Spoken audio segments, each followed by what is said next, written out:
She had a bright future, until one summer night changed everything. Alexandria Kostial was living the college dream, but behind the scenes, secrets were unraveling. A hidden relationship, a final meeting, a tragic discovery. What really happened in her last moments? Who was the last to see her alive? And what chilling clues led investigators to the truth? This case shook an entire community. But was it a sudden tragedy, or were the warning signs always there? The truth will leave you speechless, and Ali Kostial was one of those kind of girls who would brighten up any room she entered. Always smiling, always bubbly. The type of person that everybody is just attracted to. She was living the best life possible at Ole Miss, enjoying the entire college experience, making friends, and embracing the wild football culture. Bob Hemingway Stadium was her comfort place, like a symbol of how much she enjoyed being a part of the university. On the evening of July 20th, 2019, Ali went out like she did normally. Nothing unusual. She was the sort of girl who was not afraid to go out on her own, meet up with friends in bars across the square, and call an Uber home afterward. That night, too, she called an Uber home alone. Nobody gave it a second thought. But what happened next left everybody at their core. By the following morning, Ali's body was discovered at Sardis Lake, a remote, secluded area roughly 30 miles from campus. It was the type of place where people went hunting or fishing.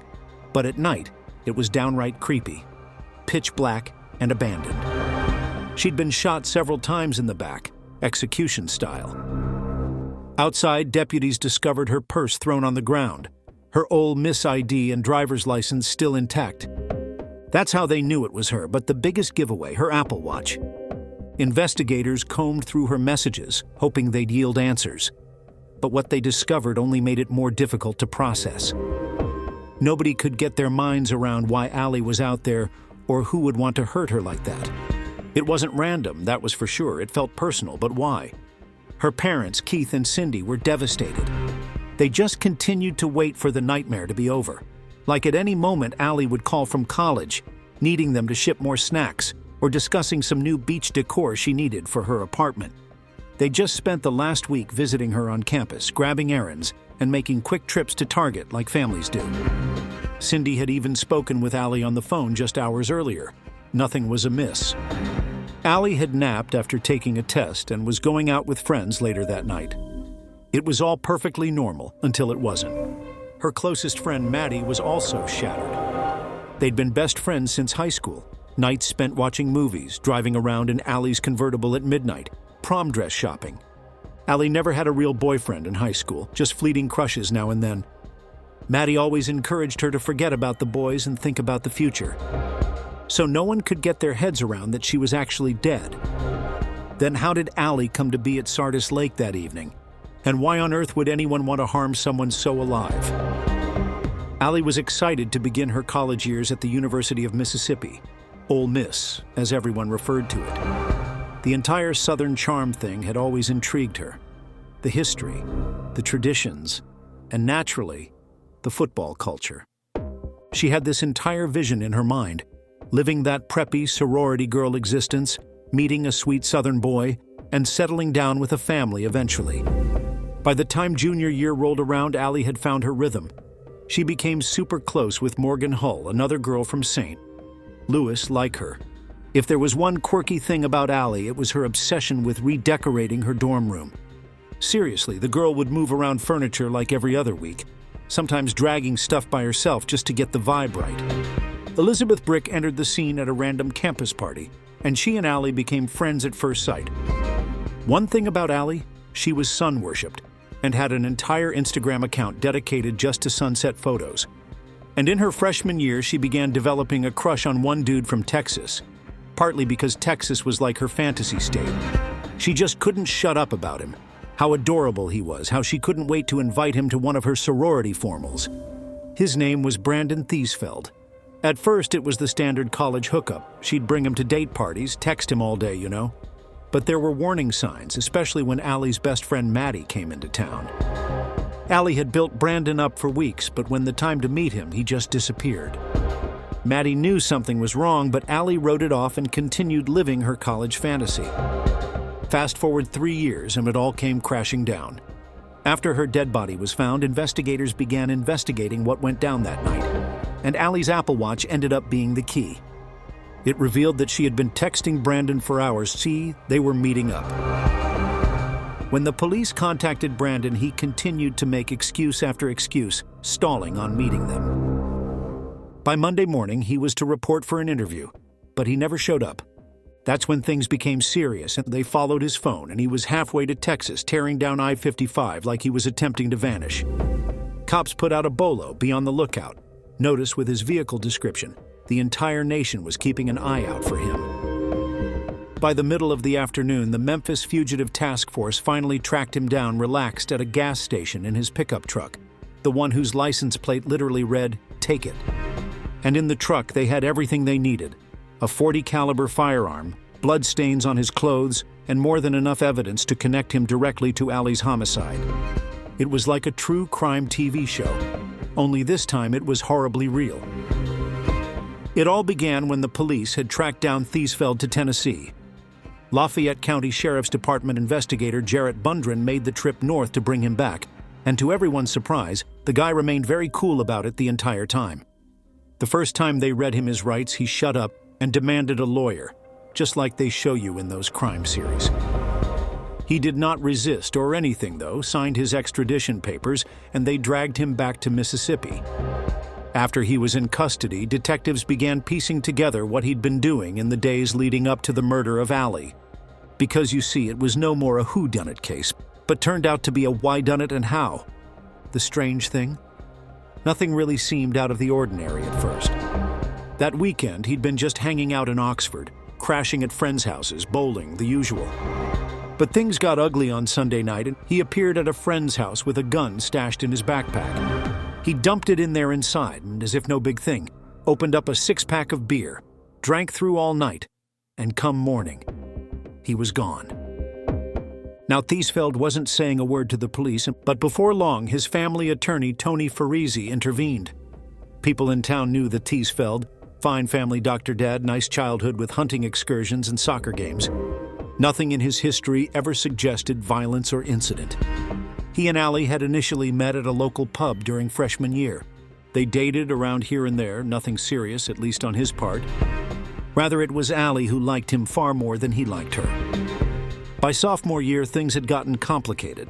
She'd call him late at night, particularly when she'd been drinking, and finally he blocked her number. But somehow by junior year, they'd come back around to one another. Allie still saw something special in them, but him? Not at all. Even her closest friends hardly knew the man. Some had never even met him. Then August 2019 rolled around, and the prosecutors had some serious stuff. Photographs of a gun, shell casings, and this letter they discovered in his apartment. It was written the same weekend Allie died, kind of like a confession without straight up saying it. In the letter, he poured out all these dark thoughts, saying he knew he'd get caught eventually. He never flat out admitted to killing her, but the whole thing read like an apology, especially to his mom.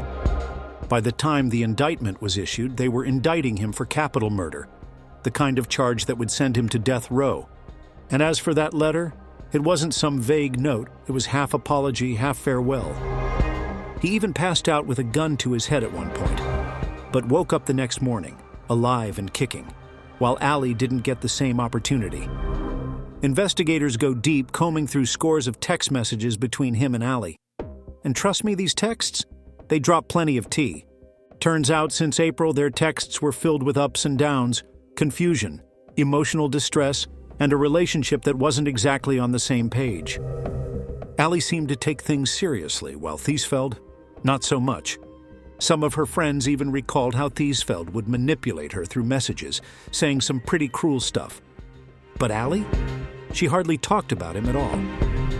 Most of this had not been mentioned to her parents, Cindy and Keith. Authorities brought them the messages, but they couldn't manage to read them. Too painful. And while Allie was studying for finals, the school hadn't been dominating her thoughts entirely. She just had taken a home pregnancy test, one that entirely surprised her family. April 14th, Allie sends Theesfeld a photo of a very blurry pregnancy test. She's anxious, doesn't know what to believe, and tells her she'll wait and see if her period arrives. His reaction? Cold as a winter morning.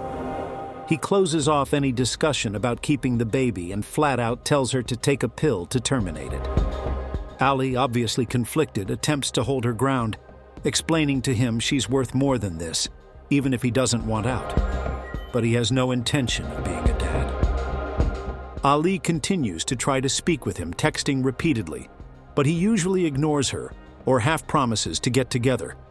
Investigators even discovered he had been searching on Google for terms such as mother wants kid, father does not. He first pressured her into an abortion, then later pretended to regret it, but their texts told a different story. A forensic psychologist later noted that this relationship was completely one-sided. And then there was April 15, 2019. Early in the morning, Allie texts him, saying she had been drinking a lot that weekend, as if wishing it would impact the pregnancy. She later asks to talk in person. Hours later, he finally gets back to him, stating he's busy, but perhaps tomorrow. Allie, still struggling with her feelings, brings up the abortion pill once more. Allie's messages were like a cry for help, full of drama and distress. She was talking about how much she'd been drinking in the last 2 days, way more than usual. The investigators later surmised that perhaps Allie was exaggerating drinking as a method of demonstrating just how crazy she was feeling, hoping Brandon would come running. As police investigated further, Brandon's activities in the days leading up to Allie's death began to appear shakier by the second. On July 12th, he abruptly took a road trip from Mississippi to his home in Fort Worth, Texas. That same day, Allie had sent him photos of 2 pregnancy tests, but they were indistinct, sort of ambiguous. 2 days after that, Brandon sent a Snapchat of a .40 caliber gun with the message, "Finally taking my baby back to Oxford," which means he was returning to Mississippi. But what no one was aware of at the time was that in addition to the road trip, Brandon had been surfing some very creepy things on the internet, such as how to get away with crime, how to bind a person, and even Ted Bundy research. Yes, Brandon Theesfeld's internet history included searches for how serial killer Ted Bundy lured victims. However, Brandon's lawyers tried to drop the whole gun issue, saying it wasn't a big deal to have a gun, especially in places like Texas and Mississippi, where guns are quite common. They even went so far as to suggest that perhaps he was merely taking the gun along for target practice. But the prosecutors weren't having it. They also noted that Brandon hardly even knew how to hold a gun. So why on earth would he need one now suddenly? Throw in the creepy online searches and the distance he'd been showing Allie, and the whole thing began looking a heck of a lot like an arranged setup. Allie wasn't quiet about it either. Her own browsing history indicated she wasn't familiar with guns either. She had been researching what hollow point ammo was and how Glock pistols functioned. On July 18th, hours before all hell broke loose, she texted Brandon a picture of her stomach, again hinting at the pregnancy.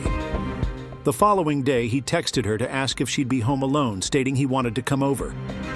Allie had responded with another photo, explaining how the pregnancy was beginning to get to her body. The strangest part? Brandon's messages continued coming back to one thing. Would anyone else be home? So on that evening, the security cameras recorded Allie exiting a bar in Oxford Square at about midnight.